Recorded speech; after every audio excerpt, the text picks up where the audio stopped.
Right, assalamu alaikum. Today I'm going to show you how to make these phenomenal cinnamon rolls. Oh my goodness. Bismillah. This is hands down the best cinnamon roll I've ever had. Let's get started. So into our bowl, we're going to go in with 580 grams of all-purpose flour, 107 grams of white granulated sugar, and lastly 6 grams of some salt.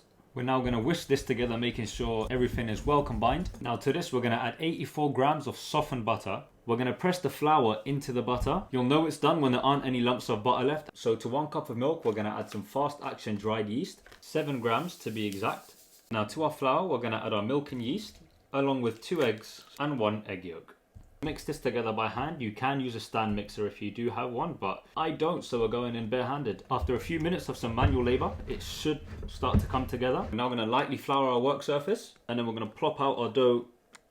Perfect. And we're going to knead our dough for about a minute or two. We're going to go and grease the inside of our bowl, and we're just going to place our dough inside the bowl, and we're going to cover this, allowing it to double in size, which will take around an hour and a half. So while it's rising, we're going to make our filling, which is going to be 240 grams of some light brown sugar, along with 17 grams of some ground cinnamon. Now we're just going to whisk this together, making sure it's well combined. Now once our dough is doubled in size, I'm going to punch it down, and we're going to take it out onto a lightly floured work surface. And we're going to knead this for about just a minute, and then we're going to try roll this out into a long rectangle. Spread some softened butter across the whole base. We're now going to go in with our filling, so make sure we cover this fully, because remember, full coverage for full flavor. And we're just going to spread this out by hand. So all we need to do now is start rolling this up, and we're going to try and keep this roll as tight as possible. And a new trick I learned to space these out is to just use a knife and flip it along like this. And so with a really sharp knife, we're just going to cut this, which will give us our cinnamon rolls.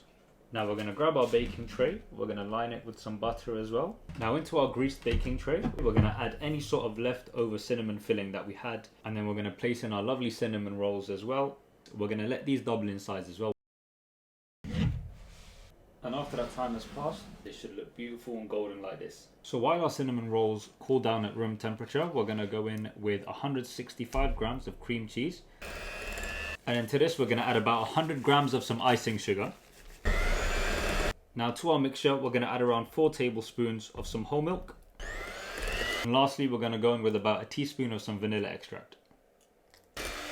We'll finish it off with our cream cheese frosting, and that's how you make the most amazing cinnamon rolls. I just want to take a moment to say thank you guys for helping me hit 10k subscribers on YouTube. I know we're at 20,000 now, and I'm so thankful to every single one of you. But I remember when I hit 10k, I made a post saying that I'll do whatever the most liked comment was, and this was that comment saying make any dessert please, and I've chosen to go with my personal favorite, these lovely cinnamon rolls. So I loved it, my family loved it, and I hope yours does too, and I hope you stick around to see the next video.